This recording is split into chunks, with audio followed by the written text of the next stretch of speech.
E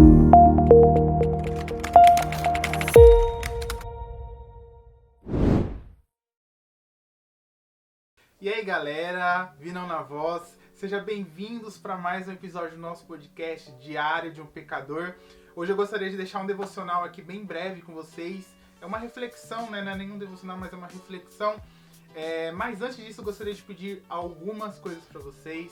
Pedir para que vocês se inscrevam aqui no nosso canal. Uma grande porcentagem das pessoas que nos assiste não são inscritas. Você que está nos ouvindo aí, Spotify, Deezer, Google Podcast, segue a gente aí também e vai acompanhando o nosso conteúdo. Senta o dedo nesse like aqui para você que está nos assistindo no YouTube. E se você está nos escutando aí também, corre pro YouTube aqui, se inscreve. Comenta um ponto importante, um ponto-chave. A gente tem postado episódios semanais aqui. Toda terça-feira, vídeo aqui no YouTube às 10 horas. E nas quartas-feiras a gente sobe o áudio nas plataformas aí para você escutar de streaming. Gente, então vamos lá. Gostaria de ser aqui um pouco mais prático, né? Mas é uma palavra muito simples. E Salmo 23, tem música, provavelmente você já sabe de cor. O Senhor é meu pastor, de nada tenho falta. Então, a gente lê, a gente conhece, a gente decora, tem na parede da nossa casa, muitas vezes nossos pais colocam, tem muitas vezes um adesivo atrás do carro, o Senhor é meu pastor, e aí a gente acrescenta, né? E nada me faltará. Só que a primeira coisa que eu quero falar sobre esse versículo é sobre esse "e", né? Uma vez nós temos o pastor Júnior, né? Acho que algumas pessoas que estão assistindo esse vídeo conhecem. É um pastor aqui da nossa denominação e nós estávamos numa escola para missões, né? E numa das oficinas, a minha oficina era de louvor, ele discorreu sobre esse versículo e a gente começou a conversar sobre esse versículo, né? E ele questionava assim: gente, eu preciso que vocês me falem sobre esse versículo sem olhar na Bíblia. Como é que o versículo está escrito? Toda vez que a gente falava, o Senhor é meu pastor e nada me faltará, e nada me faltará, e de nada tenho falta. E aí uma coisa muito interessante, ele chegou e falou pra gente: leia novamente a Bíblia. Não tem esse "e", né? O Senhor é meu pastor, de nada tenho falta. Então o que a gente precisa entender, essas duas coisas. Além do Senhor Jesus Cristo ser o nosso pastor, Ele que nos guia, mas isso já é o suficiente para que nada nos falte.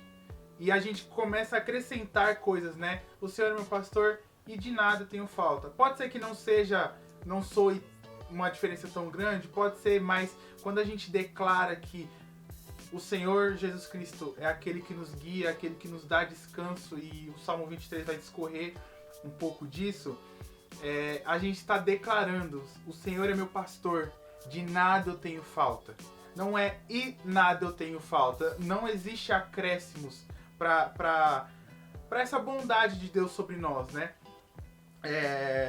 E a gente precisa entender que o nosso descanso, o nosso repouso está em Cristo. A gente precisa entender que Jesus, ele supre as nossas necessidades. Somente a presença dele é suficiente. Foi isso basicamente que eu falei. A partir do momento que a gente entende, o Senhor é meu pastor, nada me falta, né? De nada eu tenho falta na minha vida e somente a presença dele é o suficiente. Mas eu gostaria também de fazer uma outra analogia e essa daqui é o que vai ficar, tá? Em João 10 vai falar que Jesus, ele é o bom pastor. Provavelmente você já leu, já escutou pregação. Então, dos versículos 11 ao 21 de João vai falar Jesus, o bom pastor.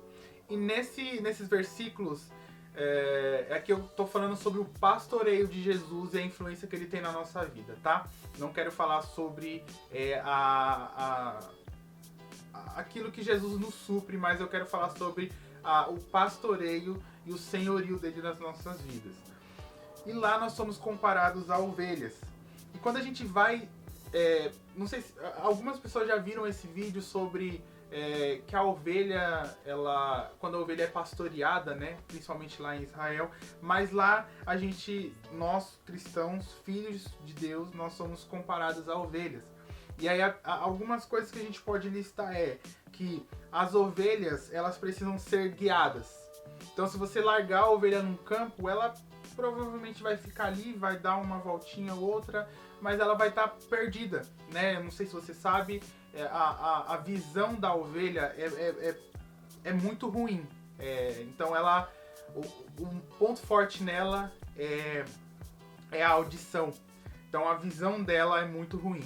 Então ela precisa ser guiada. As ovelhas, elas dependem de seu pastor. Sem um guia, elas andam sem rumo e elas têm muita tendência a se perder, né? As ovelhas, elas são teimosas. Eu não sei se vocês sabem disso, mas as ovelhas, elas são muito teimosas. Tanto é que, na maioria das vezes, o pastor, ele muitas vezes está com um cajado para bater nessa parte aqui, ó, da ovelha, para ela, se orientar, né? A ovelha é teimosa, muitas vezes ela até escuta a voz do pastor, só que ela corre para um lado, corre para o outro, e o pastor precisa vir e dar uma cajadada. Por isso é do termo, né? Da cajadada nas ovelhas. E outras coisas que a gente pode assimilar sobre o pastoreio, né? O senhorio de Jesus. O pastor, e lá é importante ressaltar que Jesus está falando sobre também o ladrão, né? Que, se eu não me engano, eu vou abrir aqui rapidinho. Mas Jesus, ele vai falar a respeito do ladrão. João capítulo 10, ele vai falar assim no versículo 14, tá? Eu vou ler o 14 aqui. Eu sou o bom pastor e conheço as minhas ovelhas e sou conhecido delas. Versículo 15 diz: assim como o Pai me conhece, eu também conheço o Pai. Dou a vida pelas minhas ovelhas. Aqui no versículo 12, no versículo 11, vai falar: eu sou o bom pastor dá a vida pelas ovelhas. 12. Mas o que é mercenário e não pastor, de quem não são as ovelhas, vê o lobo vindo e deixa as ovelhas e foge, e o lobo as apanha e dispersa as ovelhas. Aqui tá falando mercenário porque essa é uma versão King James, mas em outras versões fala ladrão. Coisas que eu quero ressaltar sobre esse pastoreio de Jesus. Primeiro, o pastor, ele entra pela porta. Geralmente um ladrão, quando ele vai furtar, roubar alguma coisa, ele sempre entra por caminhos que não são os caminhos principais. Então, Jesus, né, no caso aqui o pastor, ele entra pela porta da frente. A ovelha, ela ouve somente a voz do pastor. O pastor chama as ovelhas pelo nome. Jesus está falando aqui, cara, eu conheço as minhas ovelhas. Eu conheço quem elas são e elas me conhecem. Então, essa troca, né, colocando essa troca aqui, mas essa reciprocidade. Eu conheço Jesus e Jesus me conhece. Ele me conhece muito mais do que eu conheço ele, mas isso é um processo constante de conhecimento realmente de quem Jesus, de quem o pastor é. As ovelhas, elas seguem somente o pastor. Tem um vídeo muito curioso, muito interessante, de que alguns turistas em Israel estavam fazendo lá, né, aquela parte turística, tal, com guia. E aí o guia fala assim: olha, eu desafio vocês a começar a gritar para as ovelhas para que elas venham até nós. E aí as pessoas começam a gritar: vem ovelha, né? Tô trazendo um contexto aqui, mas a ovelha vem aqui. Talvez algumas sabe, chamavam de formas diferentes. E nenhuma das ovelhas dava bola, nenhuma das ovelhas ligava. E aí quando o guia chega, ele chama o pastor das ovelhas e o pastor só dá um comando. Todas as ovelhas vão para onde o pastor estava. Então, o interessante disso, né, que o pastor, ele conhece as suas ovelhas, e é o ponto de atenção aqui, a frase que eu quero trazer, o ponto chave disso. Que as ovelhas, elas na vida das ovelhas, né, só existe uma pessoa que dá o comando, só existe um pastor. Então qual que é o ponto-chave aqui? Que a ovelha ela não pode perder a referência da voz do seu pastor. Muitas vezes ao longo da nossa vida, nós nos perdemos, nós nos destoamos daquilo que Jesus quer para nós, né? Então, são convites, são tentativas do inimigo muitas vezes de nos atrair, de nos chamar atenção e por mais que nós sejamos ovelhas, muitas vezes a gente dá ouvido. E aí vem esse lobo, vem esse mercenário, vem esse ladrão e furta essas ovelhas, né, do pasto, né, do curral. Não sei se é curral, tá? Falei aqui, mas vou colocar do pasto.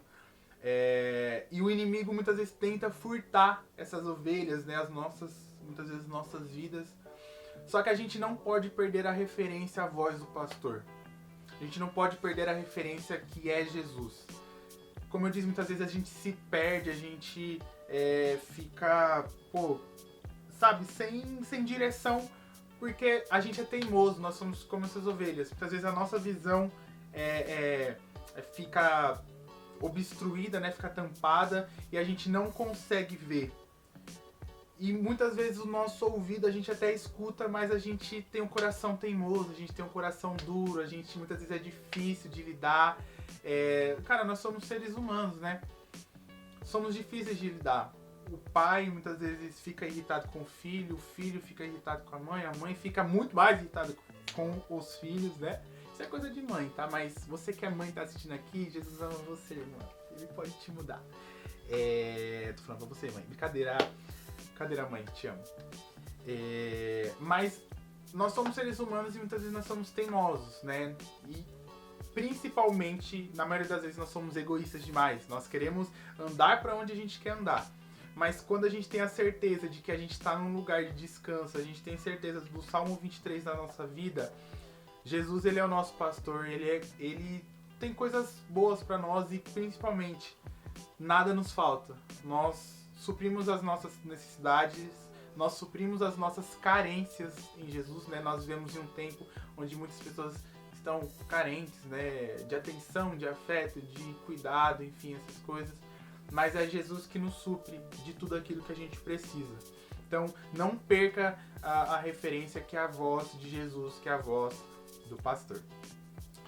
Gente, nós ficamos por aqui, mas antes disso eu gostaria de pedir de novo para que você se inscrevesse no nosso canal, deixasse aqui o like, né? Ativa o sininho de notificação para quando a gente subir o vídeo chegue para você e você já seja notificado. Gente, eu tenho uma dificuldade com a minha dicção às vezes, que às vezes só sai. Mas vamos lá. Então ativa aí o sininho para que você seja avisado, né, notificado quando sair o vídeo. Nos segue aí nas plataformas digitais e principalmente nosso Instagram, que é o nosso ponto de contato, _Diário de um Pecador. Você vai achar a gente lá no Instagram, a gente está com uma identidade visual nova para quem nos acompanhava antigamente. Mas vamos para cima e tamo junto. Lembre-se, você é o diário que as pessoas lerão futuramente. Ficamos por aqui para mais um episódio do nosso podcast Diário de um Pecador.